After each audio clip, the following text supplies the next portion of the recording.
Ang taong 2027 ay hindi lamang isang simpleng numero sa kalendaryo. Ito ay isang petsa na pinag-uusapan sa mga sikretong sulok ng teolohikal na pag-aaral, isang taon na may malalim na kahulugan sa mga propesiya ng Biblia. Maraming iskolar ang nagsasabing ang mga palatandaan ay nagtitipon na. Ang pagbabago ng klima, ang mga digmaan at kaguluhan, ang mabilis na pag-unlad ng teknolohiya, at ang pandaigdigang krisis sa ekonomiya, lahat ng ito ay mga senyas na inilarawan sa aklat ng pahayag. Ngunit bakit 2027? Ano ang nakikita ng mga teologong ito sa mga bilang at propesiya na nagdudulot sa kanila upang tukuyin ang partikular na taong ito bilang posibleng paglitaw ng Antikristo? Sa loob ng mga pahina ng Lumang Tipan at Bagong Tipan, may mga kodigo at pattern na hindi napapansin ng karaniwang mambabasa.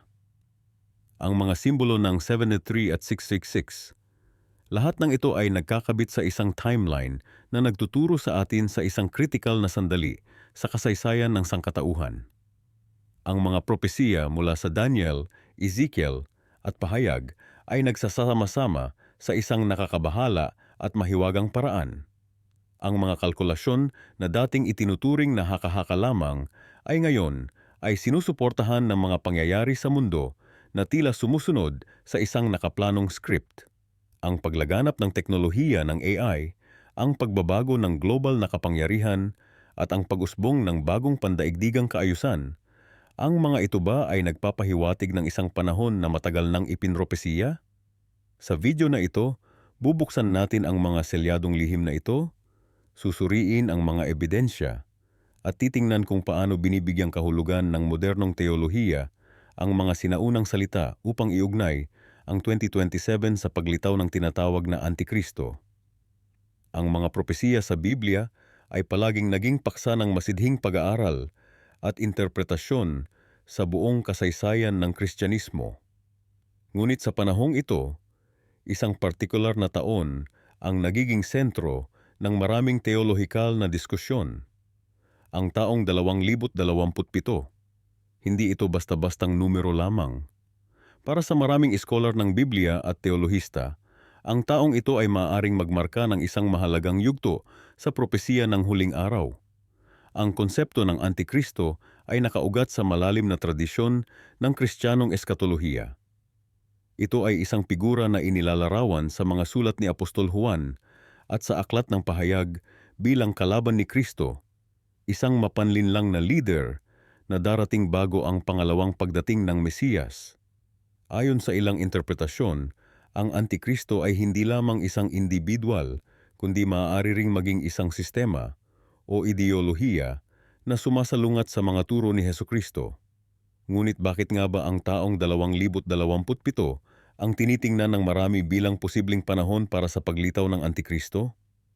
Ang sagot ay matatagpuan sa komplikadong kalkulasyon ng mga propesiya at numerolohiya sa Biblia. Sa aklat ng Daniel, may nabanggit na 70 linggo na interpretado ng marami bilang 70 linggo ng mga taon o 400 at 70 taon.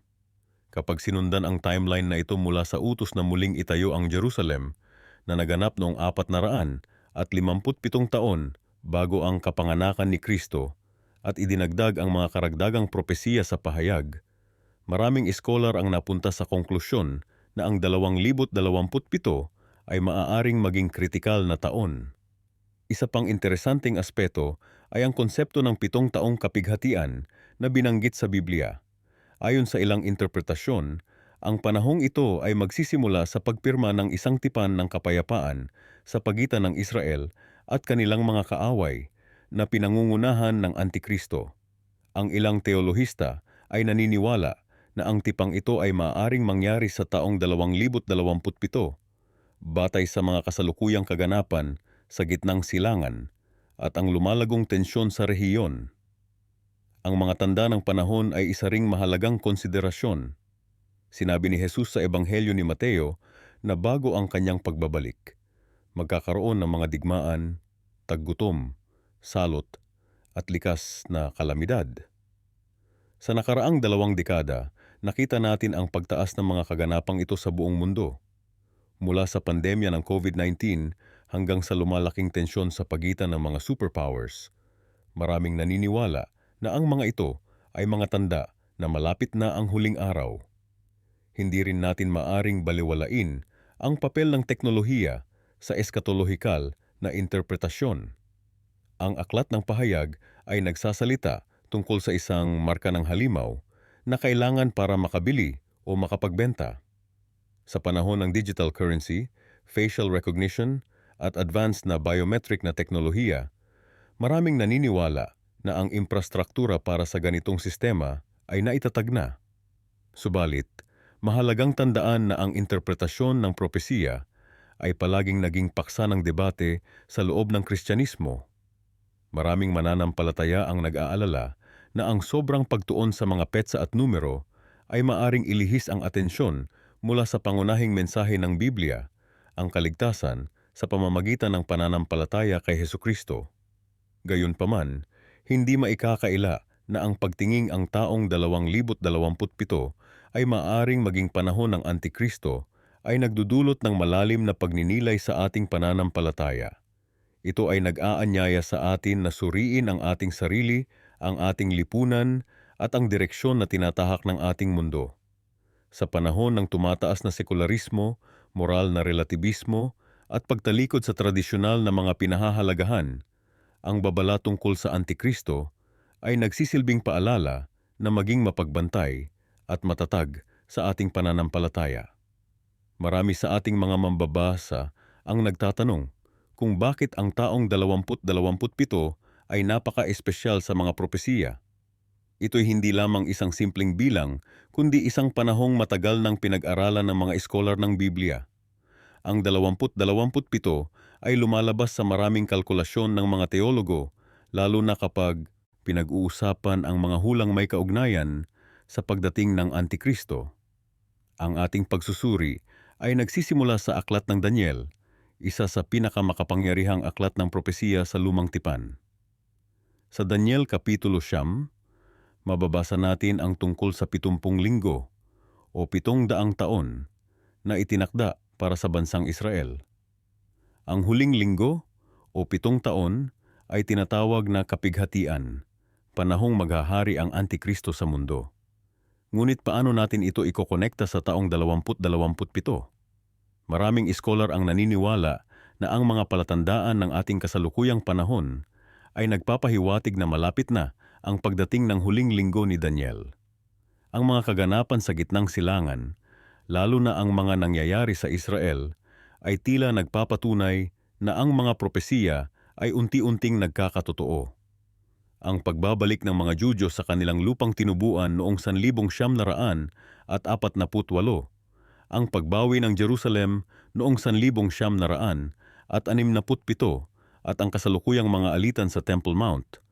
Lahat ng ito ay mga bahagi ng mahabang kwento na isinulat na matagal pa bago ito nangyari. Ang mga teologo ay gumamit ng iba't ibang pamamaraan ng pagbibilang upang matukoy ang posibleng pagsisimula ng huling 7 taon.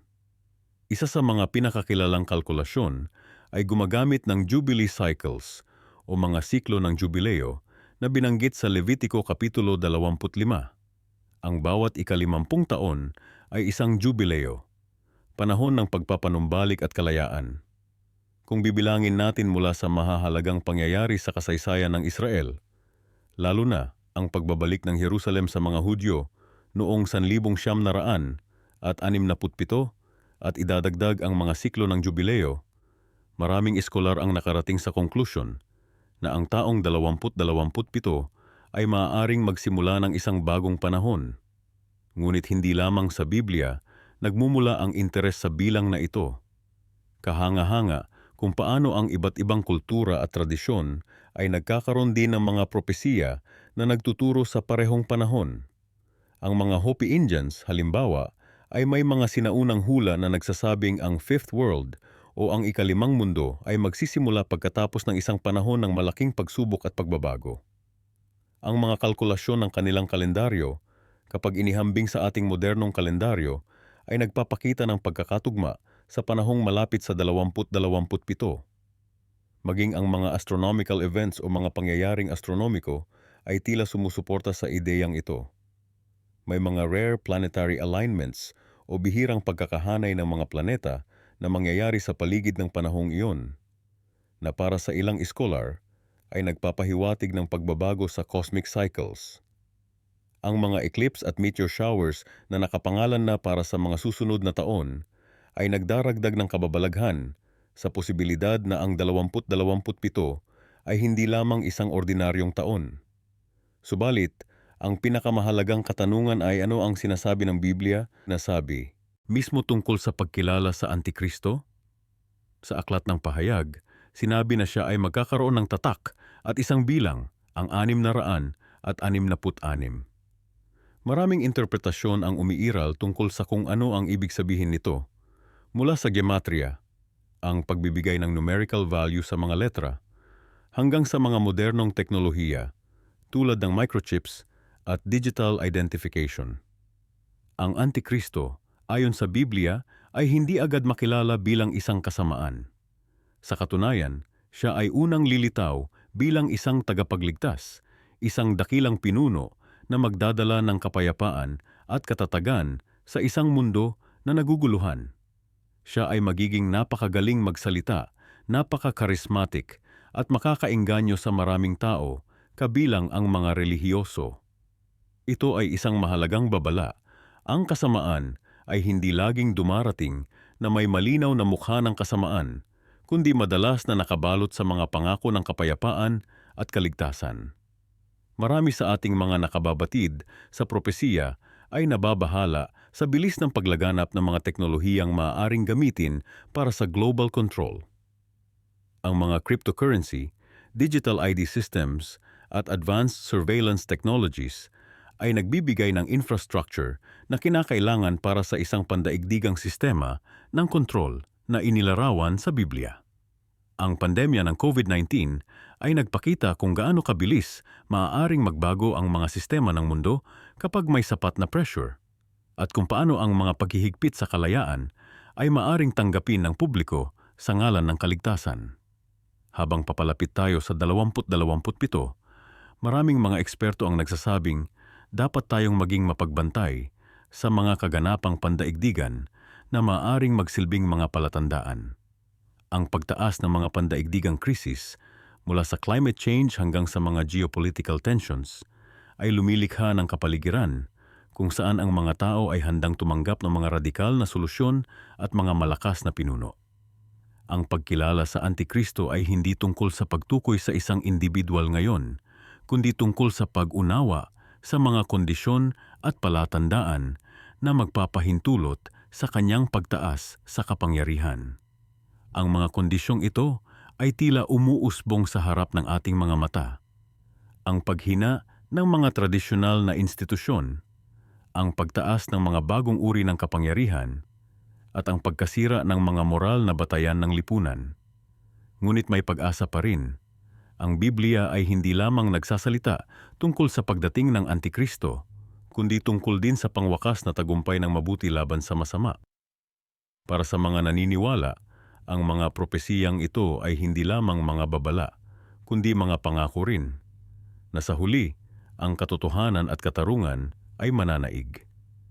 Sa gitna ng ating makabagong mundo, habang ang teknolohiya at siyensya ay patuloy na umuunlad, may isang sinaunang tradisyon na nananatiling malakas ang impluensya sa ating pag-unawa sa kinabukasan, ang Biblia at ang mga propesiya nito.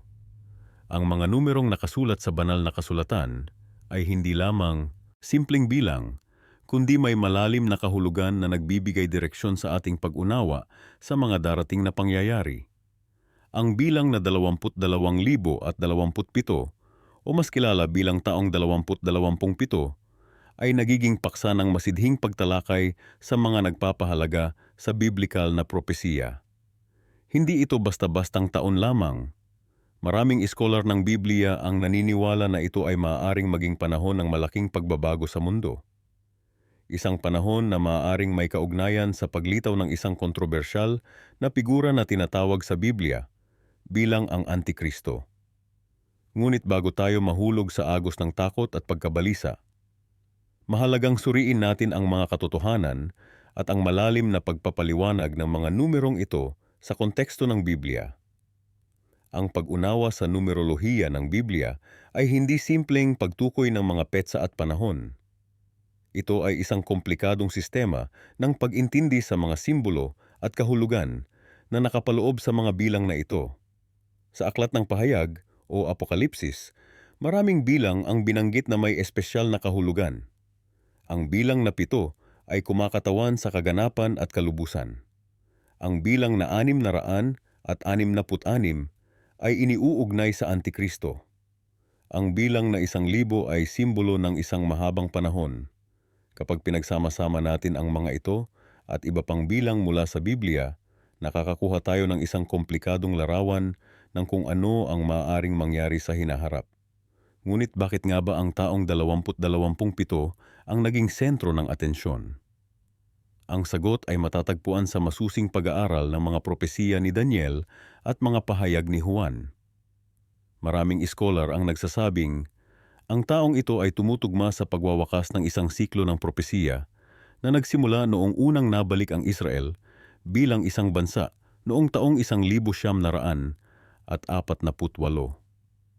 Kung idadagdag natin ang 79 na taon na binanggit sa propesiya ni Daniel, dadating tayo sa taong 2027. Subalit hindi lamang ito ang dahilan. May mga nagsasabi rin na ang mga astronomical na kaganapan sa panahong ito ay tumutugma sa mga description sa Biblia tungkol sa mga tanda sa langit at sa lupa.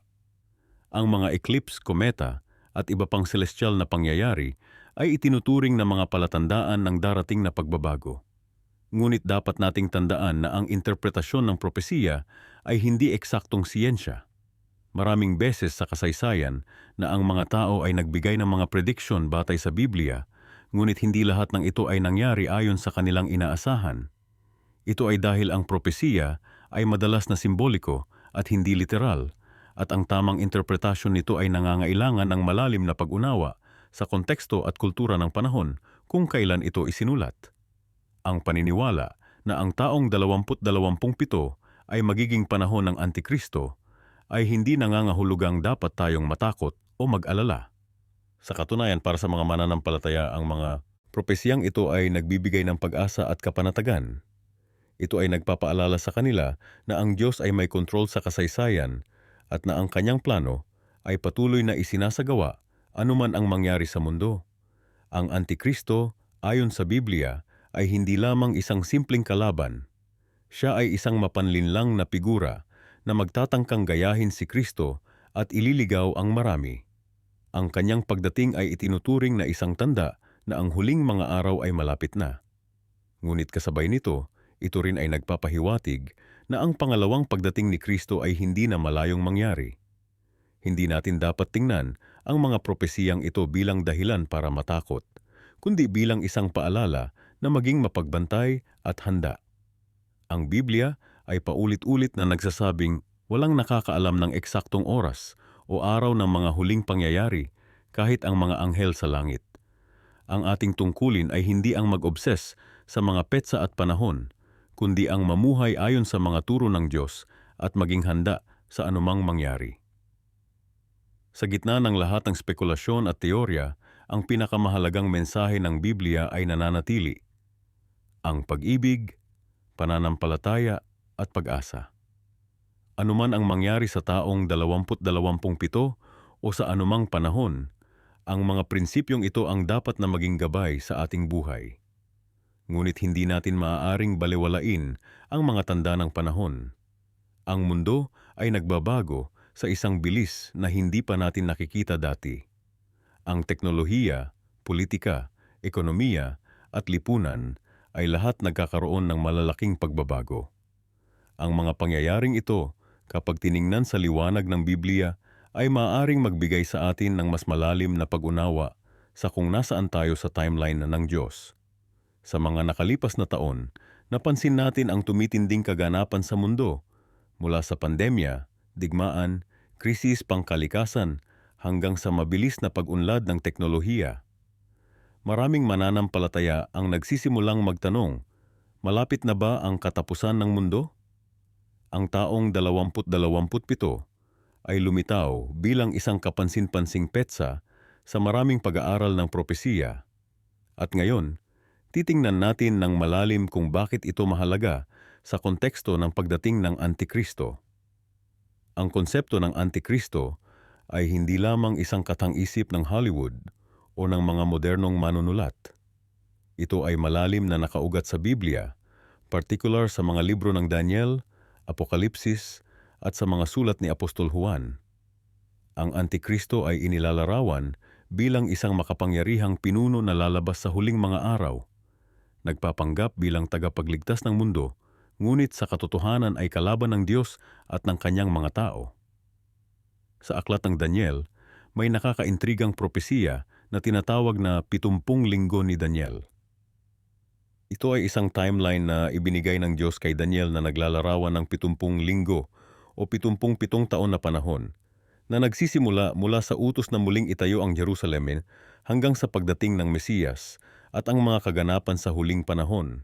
Ang unang 69 na linggo ay natapos na sa pagkapako ni Hesukristo. Ang huling linggo, ang ika-70 linggo, ay nakatakdang maganap sa huling panahon at maraming iskolar ang naniniwala na ito ay magsisimula sa taong 2027. Bakit ang 2027? Ang kalkulasyon ay nagsisimula sa isang mahalagang kaganapan, ang paglikha ng kasunduan sa pagitan ng Israel at kanilang mga kaaway na binanggit sa Daniel 27. Ayon sa propesiya, ang Antikristo ay magpapatibay ng isang kasunduan sa marami, karaniwang nauunawaan bilang Israel at mga kalapit na bansa, sa loob ng 1 linggo o 7 taon. Sa gitna ng linggo na iyon, siya ay magtataksil at ihihinto ang mga sakripisyo sa templo. Ngayon maraming iskolar ang tumingin sa mga kaganapan sa gitnang silangan, lalo na sa Israel, bilang mga palatandaan. Ang Abraham Accords noong 2020 na nagtatag ng diplomatikong relasyon sa pagitan ng Israel at ilang mga bansang Arabo ay itinuturing ng ilan bilang posibleng panimula sa mas malaking kasunduan na binanggit sa Daniel. Kung ang kasunduang ito ay palalaguin at palakasin sa susunod na mga taon, partikular sa 2027, maaari itong maging simula ng ika-70 linggo ni Daniel. Subalit hindi lamang ang propesiya ni Daniel ang nagbibigay diin sa 2027. Sa Apokalipsis, makikita natin ang detalyadong paglalarawan ng 7 taong kapighatian kung saan ang Antikristo ay maghahari sa mundo. Ang panahong ito ay nahahati sa 2 bahagi. Ang unang 3 kalahating taon ay magiging panahon ng kapayapaan sa ilalim ng kanyang pamumuno, habang ang pangalawang 3 kalahating taon ay magiging panahon ng matinding pag-uusig laban sa mga mananampalataya at mga Hudyo. Kung ang 2027 ay talagang ang simula ng ika-70 linggo ni Daniel, ito ay nangangahulugan na ang Antikristo ay magsisimulang magpakita ng kanyang tunay na kulay sa taong 20-30 kalahati. Ito ay nakakaalarma, lalo na kung isasaalang-alang natin ang mga kaganapan sa mundo ngayon. Subalit mayroong mas malalim na aspeto sa propesiya na ito. Ang Antikristo ay hindi lamang isang politikal na pinuno. Siya ay magiging isang relihiyosong figura rin. Sa ikalawang Tesalonica 2:3-4, sinabi ni Pablo na ang tao ng kasalanan ay uupo sa templo ng Diyos, ipinapakita ang kanyang sarili na siya ay Diyos. Ito ay nagpapahiwatig na ang Antikristo ay hindi lamang maghahari sa politika, kundi pati na rin sa relihiyon na nagtatatag ng kanyang sarili bilang isang bagong Diyos para sambahin. Para mangyari ito, kailangang muling itayo ang templo sa Jerusalem.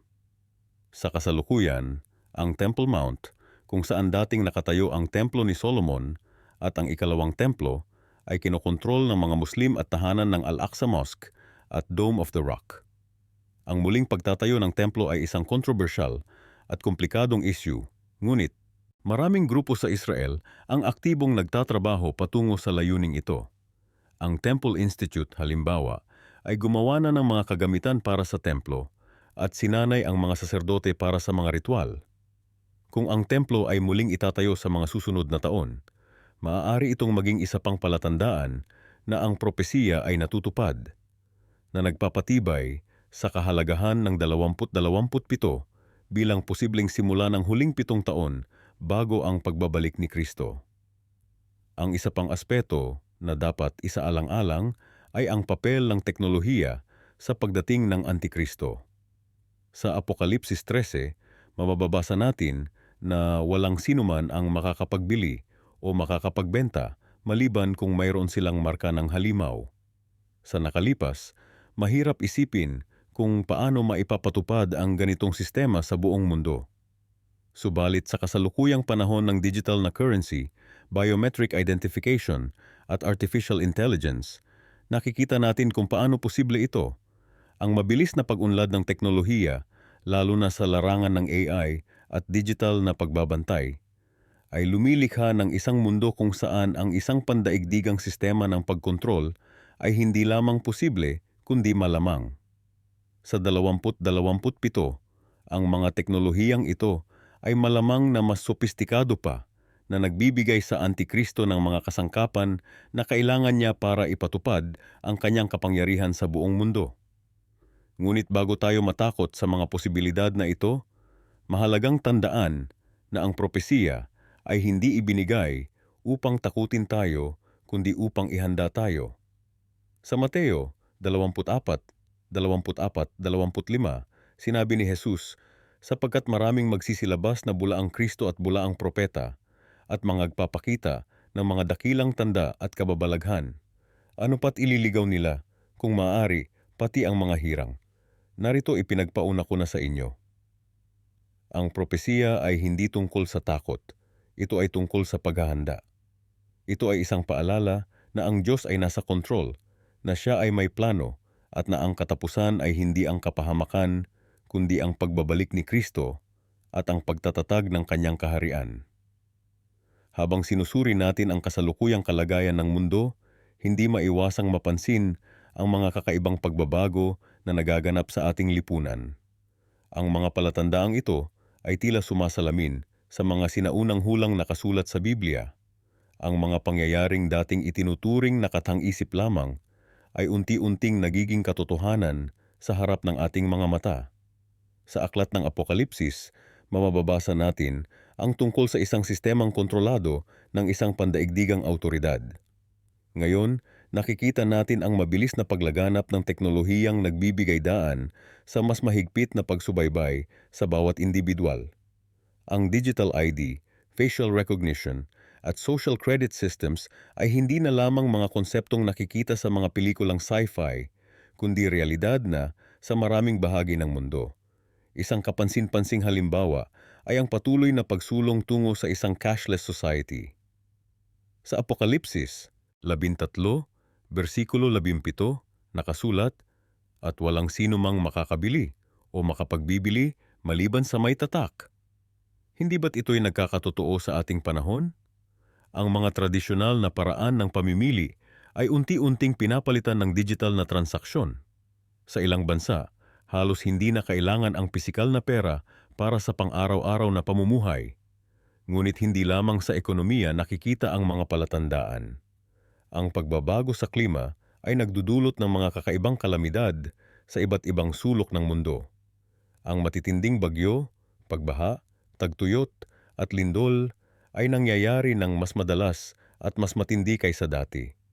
Hindi ba't ito ay katuparan ng mga hulang nakasulat sa Mateo 24 at Lukas 21, kung saan binanggit ang mga palatandaan sa langit at kaguluhan sa mga bansa? Ang pandemya ng COVID-19 ay nagpakita rin kung gaano kadaling maipaloob ang buong mundo sa isang sistema ng kontrol. Sa loob lamang ng ilang buwan, ang karamihan sa sangkatauhan ay sumunod sa mga bagong patakaran at regulasyon. Ang vaccine passports at mga restriction sa paglalakbay ay naging normal na bahagi ng ating buhay. Hindi ba't ito'y nagpapakita ng kakayahang kontrolin ang kilos ng tao sa pandaigdigang saklaw?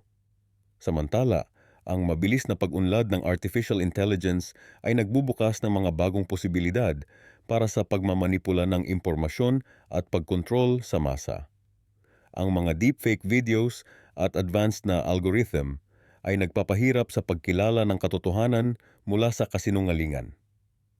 Ang AI ay maaaring gamitin upang lumikha ng isang ilusyon ng katotohanan na mahirap paghiwalayin mula sa tunay na realidad. Ang paglaganap ng mga cryptocurrency at digital na pera ay naglalatag din ng daan para sa isang bagong sistemang pampinansyal na madaling kontrolin at subaybayan. Ang Central Bank Digital Currencies, CBDCs, ay isinusulong ng maraming bansa na magbibigay daan sa mga pamahalaan na direktang masubaybayan at makontrol ang bawat transaksyong pinansyal. Ang mga kaganapang ito ay hindi lamang nagkataon. Ang mga ito ay mga palatandaan na nagpapakita ng isang direksyon tungo sa isang bagong kaayusan ng mundo. Isang kaayusan na, ayon sa maraming iskolar ng Biblia, ay magiging panimula sa paglitaw ng Antikristo. Ngunit ang tanong ay, paano natin malalaman kung kailan talaga ito mangyayari? Mayroong mga partikular na palatandaan na dapat nating bantayan. Ang pagtatayo muli ng templo sa Jerusalem, ang paglakas ng impluensya ng isang pandaigdigang leader, at ang pagtaas ng isang sistemang pang-ekonomiya na nagkokontrol sa lahat ng transaksyon ay ilan lamang sa mga ito.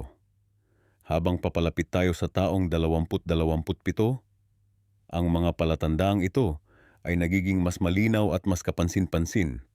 Ang mabilis na pagbabago ng mundo ay nagpapakita na tayo ay malapit na sa isang mahalagang yugto ng kasaysayan ng sangkatauhan.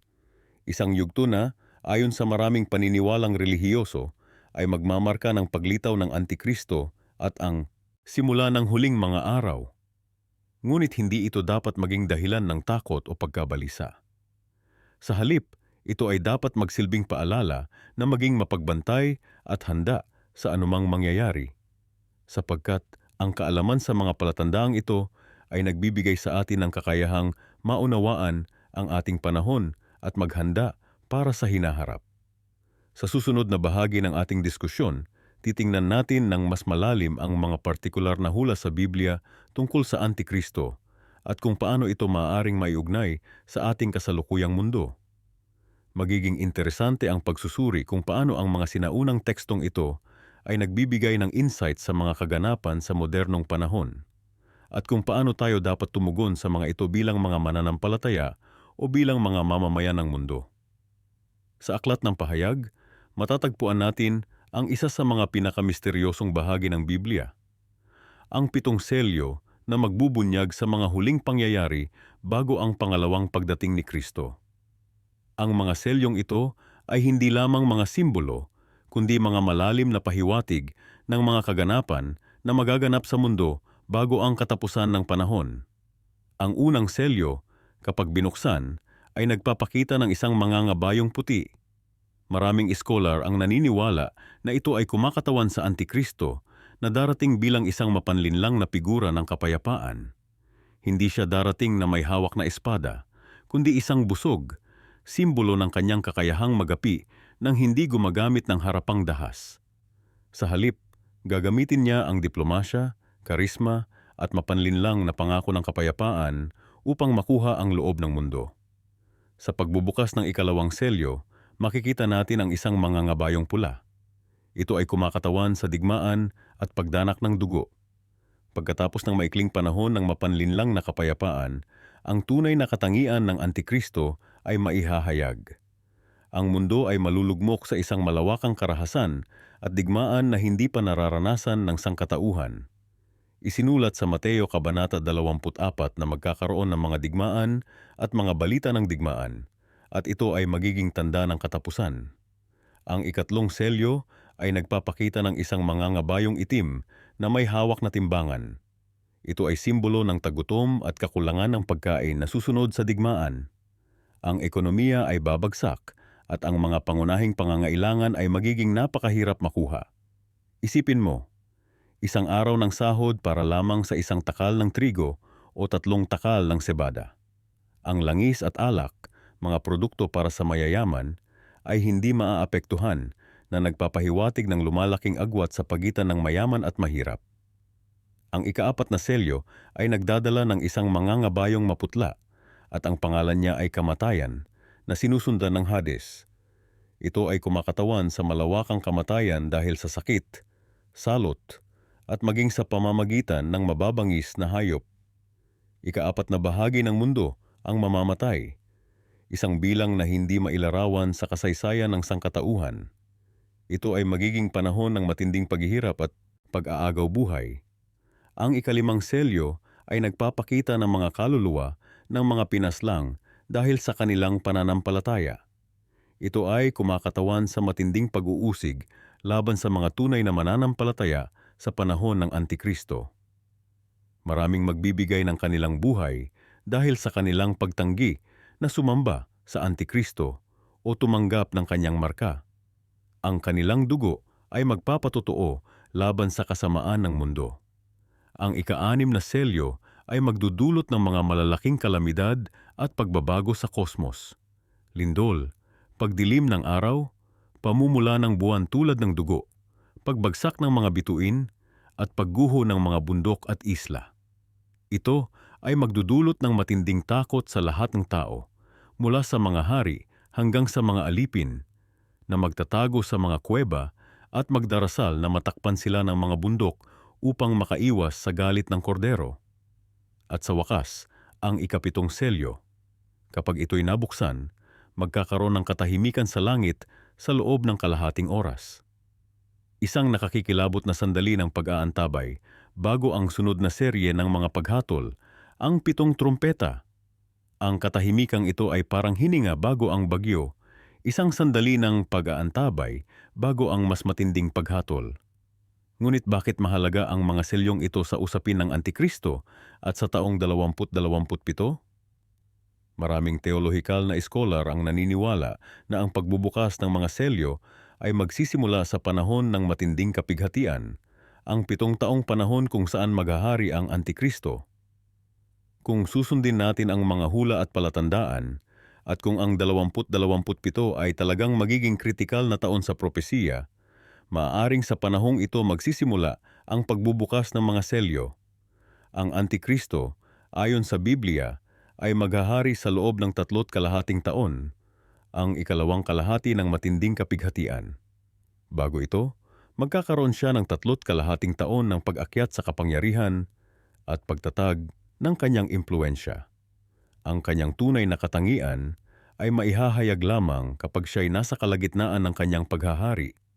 Ngunit sino ba talaga ang Antikristo? Siya ay isang tao, hindi isang demonyo o espiritu, bagamat siya ay magiging pinakahulugan ng kasamaan sa laman. Ayon sa aklat ng Daniel, siya ay magpapalakas sa kanyang sarili at gagawa ng kanyang kalooban. Ito ay nagpapahiwatig ng isang taong may matinding ambisyon at kakayahang makamit ang kanyang mga layunin. Siya ay magiging isang matalino at mapanlinlang na pinuno na kayang makuha ang loob ng marami sa pamamagitan ng kanyang mga pangako ng kapayapaan at kaunlaran. Sa ikalawang Tesalonika, sinabi ni Pablo na ang tao ng kasalanan ay maihahayag, na sumasalungat at nagmamataas laban sa lahat ng tinatawag na Diyos. Ito ay nagpapahiwatig na ang Antikristo ay hindi lamang magiging isang politikong pinuno, kundi isang taong magtatangkang palitan ang Diyos mismo. Siya ay magtatayo ng isang relihiyosong sistema na nakasentro sa kanyang sarili, na nag-uutos sa lahat na sumamba sa kanya. Ang aklat ng pahayag ay nagbibigay ng higit pang detalye. Ang Antikristo ay makikipagtulungan sa bulaang propeta, nagagawa ng mga himala at mga tanda upang linlangin ang mga tao na sumamba sa Antikristo. Sila ay magpapatupad ng isang sistema ng ekonomiya kung saan walang makakabili o makakabenta maliban sa mga may marka ng halimaw. Ang tinaguriang marka ng halimaw na itatak sa kanang kamay o noo. Kung ang taong 2027 ay talagang magiging kritikal sa pagdating ng Antikristo, maaaring sa panahong ito natin makikita ang pagtaas ng isang pinuno na magbibigay ng mga solusyon sa mga problema ng mundo. Maaaring siya ay mag-aalok ng kapayapaan sa gitnang silangan, solusyon sa mga krisis pangkapaligiran, o isang bagong sistema ng ekonomiya na pangako ng kaunlaran para sa lahat.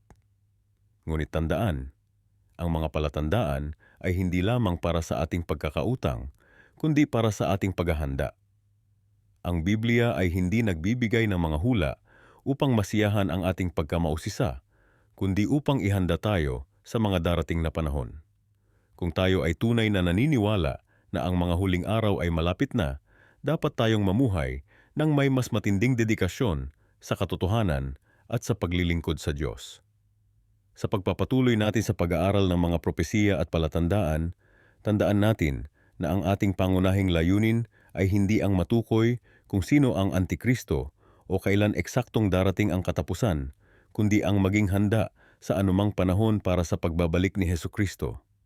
Dahil sa huli, ang pinakamahalagang tanong ay hindi kailan darating ang katapusan, kundi handa ka ba kapag dumating ito? Ang pagdating ng Antikristo ay isa sa mga pinakakontrobersyal at pinakatinutukoy na pangyayari sa propesiya ng Biblia. Maraming iskolar at teologong naniniwala na ang taong 2027 ay maaaring magmarka ng simula ng panahon kung saan lilitaw ang Antikristo sa mundo. Ngunit ano nga ba ang sinasabi ng Biblia tungkol dito? At bakit ang taong 2027 ang binabanggit ng maraming eksperto? Sa aklat ng Daniel at Apokalipsis, may mga partikular na kabanata na nagbibigay ng detalyadong paglalarawan tungkol sa pagdating ng isang mapanlinlang na pinuno sa mga huling araw. Sinasabi sa Daniel Kapitulo 7, talata 25, na ang Antikristo ay mangungusap ng mga salitang laban sa kataas-taasan at pahihirapan ang mga banal ng kataas-taasan, at sila'y pangangasiwaan niya sa loob ng isang panahon, mga panahon at kalahating panahon. Ang panahong ito ay tinutukoy ng maraming iskolar bilang 3.5 taon, ang unang kalahati ng 7 taong kapighatian. Kapag sinuri natin ang mga numerolohikal na pattern sa Biblia, makikita natin ang kahalagahan ng bilang 7. Ito ay simbolo ng kaganapan at kalubusan sa buong kasulatan. Ang 7 taon ng kapighatian ay napakahalaga sa eskatolohiya. Ang taong 2027 ay nagiging makabuluhan dahil sa ilang kadahilanan. Una, kung titingnan natin ang pattern ng mga mahalagang kaganapan sa kasaysayan ng Israel, makikita natin ang isang siklo ng 77 taon. Halimbawa, mula noong unang taong 1947 nang muling maitatag ang Estado ng Israel hanggang sa taong 2027, mayroong 8 dekada ng malalaking pagbabago. Kung susundan natin ang interpretasyon ng ilang iskolar tungkol sa 7 dekada na binanggit sa Isayas, ang panahong ito ay maaaring magmarka ng pagtatapos ng isang siklo at pagsisimula ng isa pang mahalagang yugto sa kasaysayan ng sangkatauhan. Hindi lamang iyan, kundi ang mga astronomical na kaganapan sa pagitan ng taong 2024 hanggang 2027 ay nagpapahiwatig ng mga tanda sa langit na binanggit sa Biblia. Ang mga eclipse, planetary alignment, at iba pang celestial na pangyayari ay nagkakatugma sa mga panahong ito na nagpapalakas sa posibilidad na ang mga ito ay maaaring mga tanda ng paparating na pagbabago. Ngunit dapat nating tandaan na ang Biblia mismo ay nagbabawala laban sa pagtukoy ng eksaktong petsa. Sa Mateo 24, talata 36, sinabi ni Jesus, "Ngunit tungkol sa araw at oras na iyon, walang nakakaalam, kahit ang mga anghel sa langit, ni ang anak, kundi ang Ama lamang." Gayunpaman, binibigyan tayo ng Biblia ng mga tanda upang makilala ang mga panahon. Ang Antikristo, ayon sa Biblia, ay hindi lamang isang makapangyarihang pinuno sa politika, kundi isang taong magpapanggap na tagapagligtas ng mundo. Sa Sabakamang Tesalonica 2, talata 3 at 4, inilalarawan siya bilang ang taong makasalanan, ang anak ng kapahamakan, na sumasalungat at nagmamataas laban sa lahat ng tinatawag na Diyos o sinasamba, kaya't siya'y nauupo sa templo ng Diyos na nagpapakita ng kaniyang sarili na siya'y Diyos. Ang paglitaw ng Antikristo ay inaasahang mangyayari sa panahon ng malaking kaguluhan sa mundo, politikal, ekonomiko at panlipunan. Maraming eksperto ang naniniwala na ang kasalukuyang mga kaganapan sa mundo, ang pagtaas ng globalisasyon, ang pagbabago ng klima, ang mga pandemya, ang mga digmaan at banta ng mga digmaan, ay mga palatandaan na tayo ay papalapit na sa panahong ito. Ang taong 2027 ay maaaring maging kritikal dahil sa maraming kadahilanan. Una, ito ay eksaktong 77 taon mula sa mahalagang kaganapan sa Jerusalem noong taong 947. Pangalawa, ang mga propesiya sa aklat ng Daniel tungkol sa 70 linggo ay maaaring magkaroon ng bagong kahulugan sa konteksto ng modernong kasaysayan. Pangatlo, ang mga astronomical na kaganapan sa panahong ito ay nagtataglay ng mga katangiang kaugnay sa mga propesiyang biblikal. Gayunpaman, dapat tayong maging maingat sa ating mga interpretasyon. Ang kasaysayan ng Kristyanismo ay puno ng mga maling hula tungkol sa pagdating ng Antikristo at ang katapusan ng mundo. Ang Biblia ay nagbababala sa atin na maging mapagbantay ngunit hindi takot, na maging handa ngunit hindi obsesado sa mga petsa at oras. Ang pinakamahalagang tanong ay hindi kung darating nga ba ang Antikristo sa taong 2027, kundi kung paano tayo mamumuhay sa gitna ng mga panahong ito. Ang Biblia ay nagtuturo sa atin na mamuhay ng may pananampalataya, pag-asa at pag-ibig anuman ang mangyari sa hinaharap. Ang tunay na paghahanda ay hindi ang pag-iimbak ng mga suplay o pagtatago sa mga bundok, kundi ang paghahanda ng ating mga puso at isipan para sa anumang hamon na maaaring dumating. Sa katunayan, ang pagdating ng Antikristo ay hindi ang katapusan ng kwento. Ito ay bahagi lamang ng mas malaking plano ng Diyos para sa katubusan ng sangkatauhan. Ang Biblia ay nagtatapos hindi sa tagumpay ng kasamaan, kundi sa pagbabalik ni Kristo at ang pagtatatag ng kanyang walang hanggang kaharian.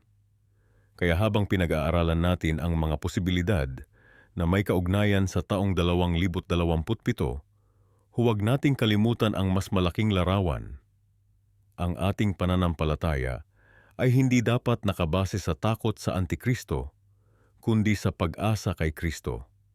Ang ating mga aksyon ay hindi dapat udyukan ng paranoia, kundi ng pagmamahal sa Diyos at sa ating kapwa. Ang 7 taon ng kapighatian ay isang panahon na matagal nang pinag-uusapan sa mga bilog ng teolohiya, isang panahon na sinasabing magdadala ng matinding pagsubok sa sangkatauhan. Ayon sa maraming scholar ng Biblia, ito ay isang takdang panahon bago ang ikalawang pagdating ni Kristo, kung saan ang mundo ay daranas ng mga kalamidad, digmaan at kahirapan na hindi pa nararanasan noon. Sa aklat ng Daniel at Apokalipsis, mababasa natin ang mga propesiya tungkol sa 7 taong ito.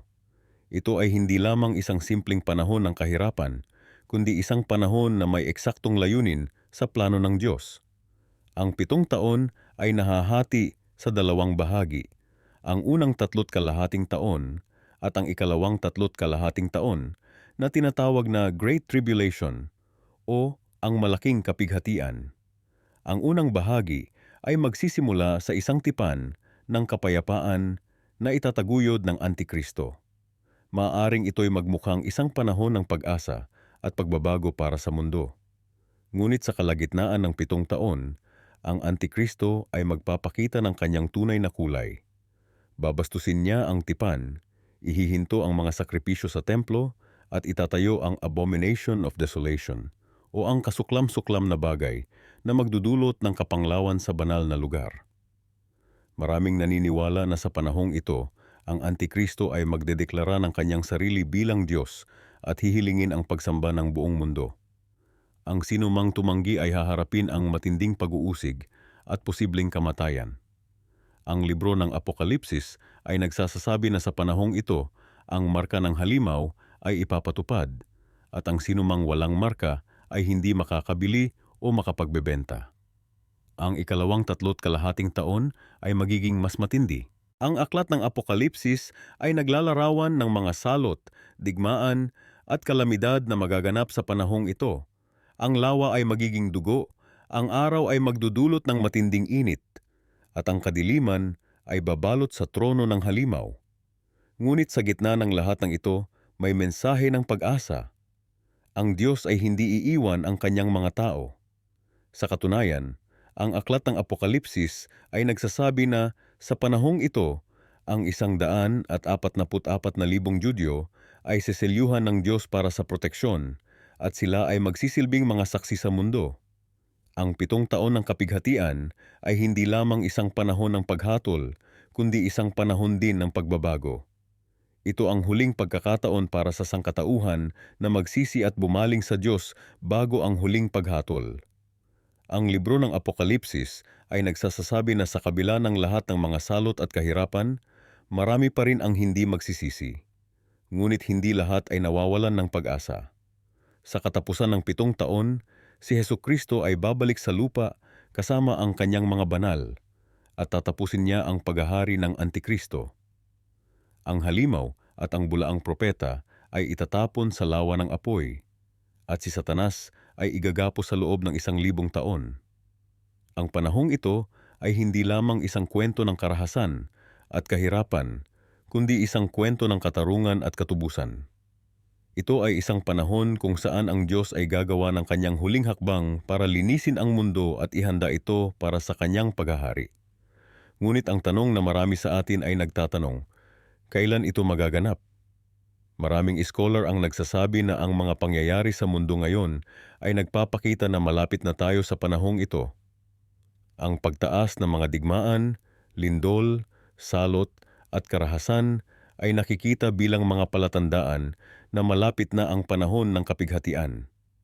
Ngunit bilang mga mananampalataya, hindi tayo dapat matakot. Sa halip, dapat tayong maging handa. Ang aklat ng Mateo ay nagsasabi na walang sino man ang nakakaalam ng araw o oras, kundi ang Ama lamang.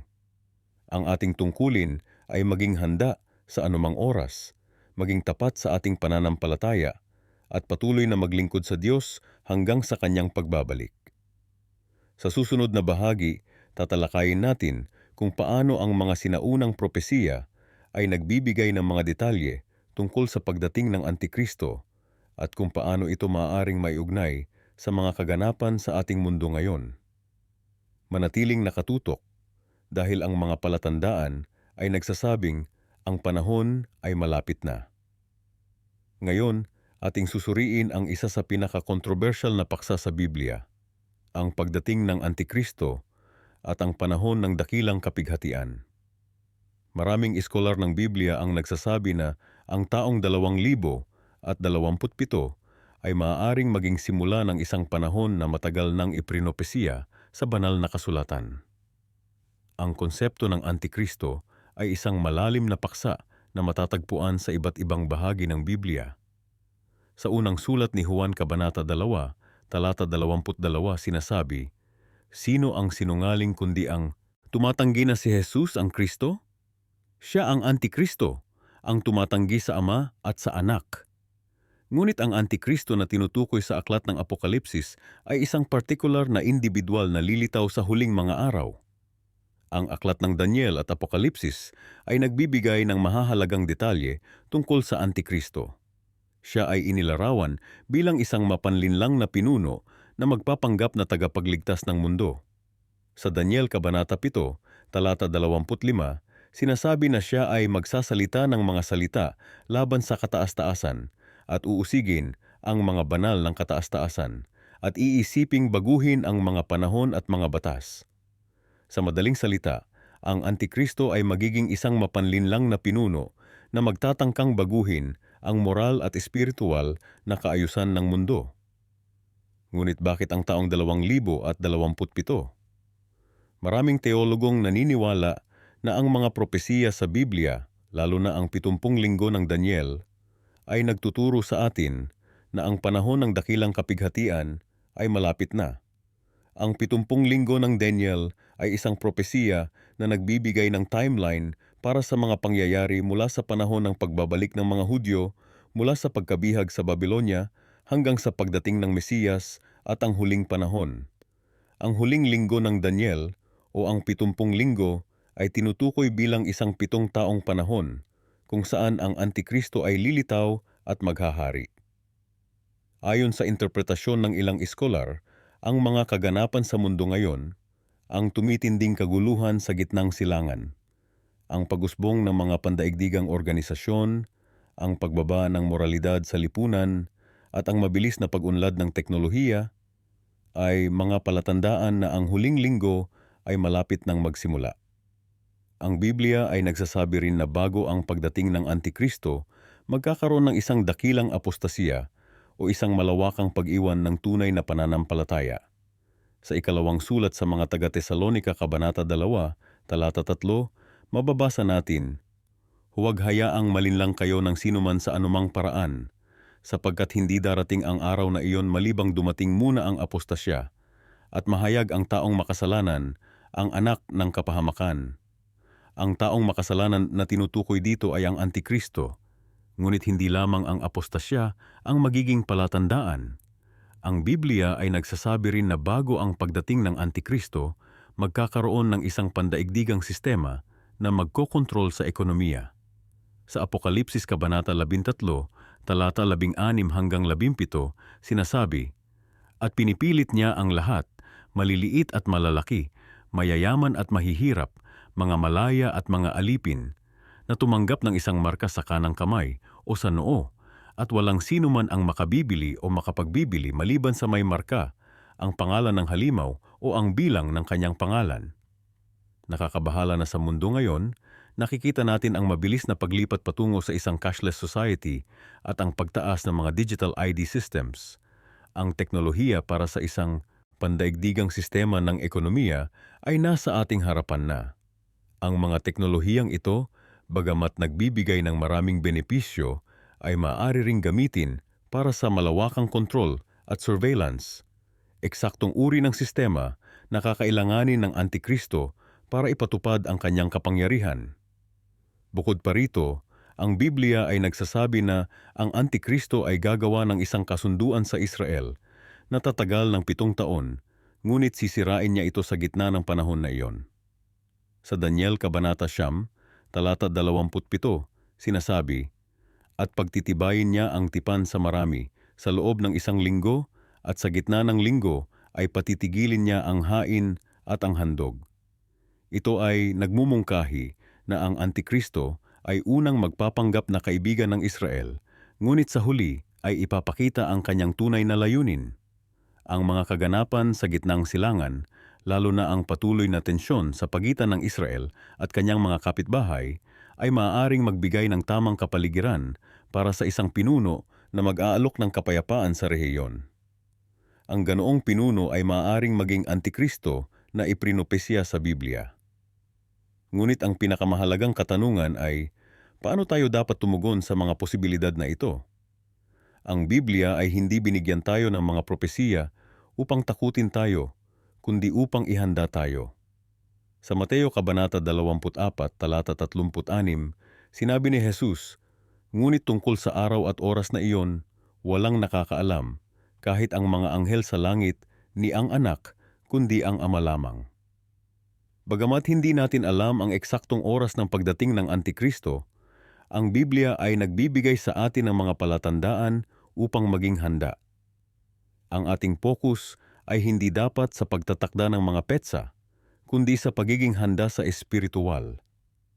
Sinabi ni Jesus sa Mateo Kabanata 24, talata 42, "Kaya't magbantay kayo, sapagkat hindi ninyo alam kung anong araw darating ang inyong Panginoon." Ang pagiging handa ay nangangahulugang pamumuhay sa kabanalan, pagbabahagi ng ebanghelyo at pagkakaroon ng matatag na pananampalataya sa Diyos. Sa gitna ng tumitinding kadiliman sa mundo, ang mga tunay na mananampalataya ay dapat magningning ng mas maliwanag. Ang panahon ng Antikristo, bagamat nakakatakot, ay hindi ang huling kabanata. Ang Biblia ay nagtuturo na pagkatapos ng dakilang kapighatian, si Jesucristo mismo ay babalik upang talunin ang Antikristo at itatag ang kanyang kaharian sa lupa.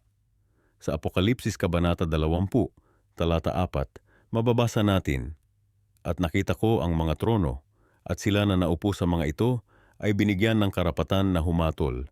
Sila ay nabuhay at naghari kasama ni Kristo ng 1,000 taon." Sa loob ng maraming siglo, ang paghahanap sa kahulugan ng mga propesiya sa Biblia ay naging paksa ng masusing pag-aaral at walang katapusang talakayan. Ang konsepto ng Antikristo, ang mapanlinlang na figura na humaharap bilang kahalili ni Kristo ngunit nagtataglay ng kasamaan, ay isa sa pinakamahiwagang aspeto ng eskatolohiya o pag-aaral ng huling mga araw. Ngayon, maraming iskolar ng Biblia at teologong naniniwala na ang taong 2027 ay maaring maging isang mahalagang yugto sa apokaliptikong timeline ng sangkatauhan.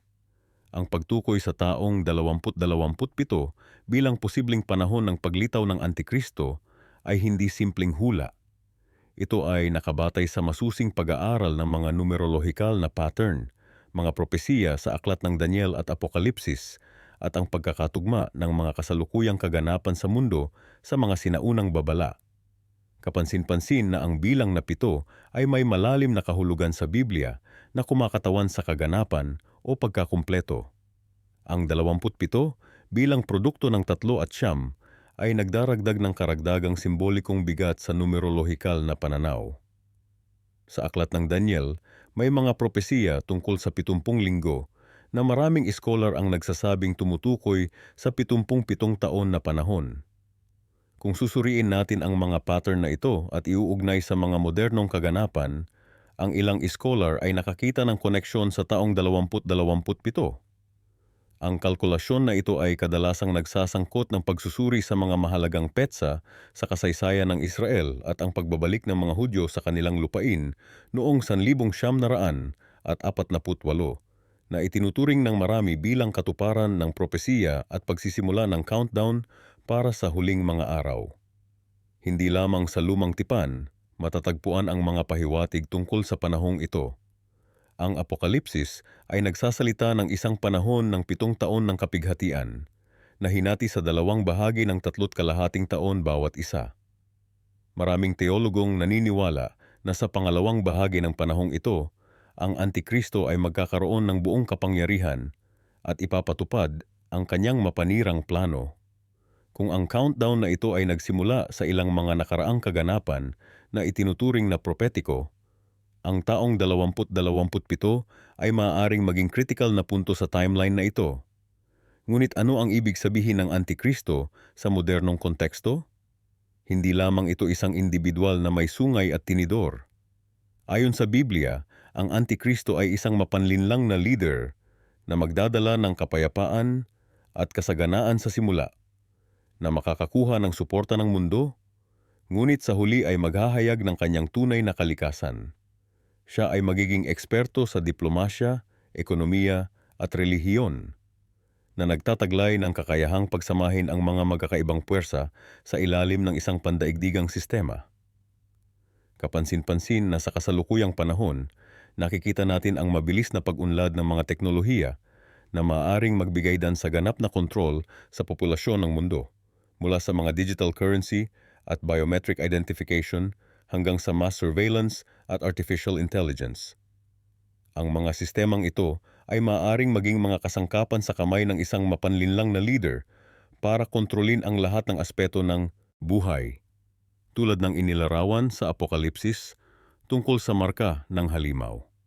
Ang geopolitical landscape ay nagpapakita rin ng mga kapansin-pansing pattern. Ang Middle East, lalo na ang Israel, ay patuloy na nasa gitna ng pandaigdigang tensyon.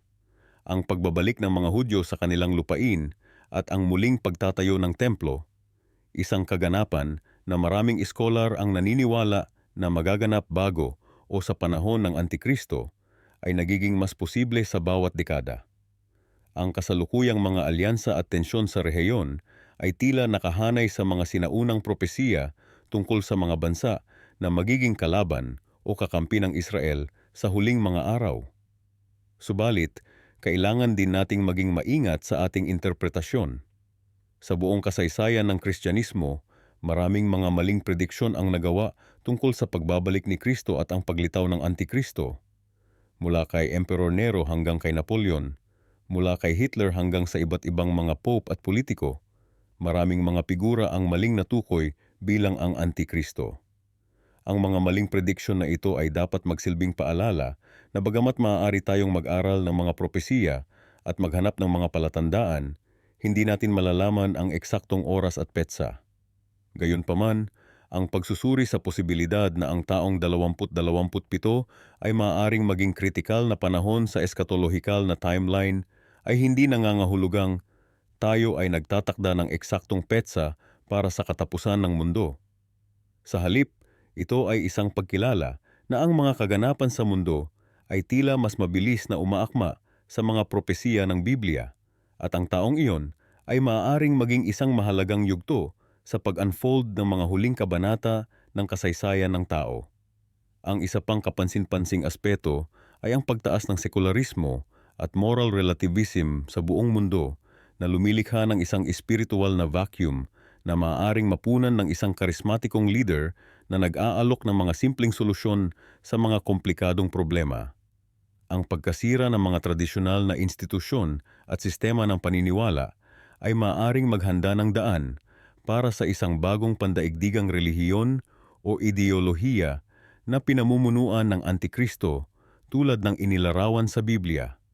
Habang papalapit tayo sa taong 2027, magiging mas mahalaga ang pananatiling mapagbantay at matalino sa ating pag-unawa sa mga kaganapan sa mundo. Hindi tayo dapat magpadala sa takot o paranoia, ngunit sa halip ay dapat nating gamitin ang ating kaalaman sa mga propesiya bilang gabay para sa matalinong pamumuhay at espiritual na paghahanda. Kung totoong ang taong iyon ay magiging kritikal na yugto sa paglitaw ng Antikristo, ang pinakamahalagang bagay na magagawa natin ay palakasin ang ating espiritual na pundasyon at maging handa para sa anumang hamon na maaring dumating. Kung nagustuhan ninyo ang impormasyong ito tungkol sa posibleng kahalagahan ng taong 2027 sa propesiya ng Biblia, paki-like at i-share ang video na ito para makarating ito sa iba pang naghahanap ng kaalaman tungkol sa mga huling araw. Tulungan natin ang isa't isa na maging handa at mapagbantay habang patuloy nating sinusuri ang mga palatandaan ng panahon.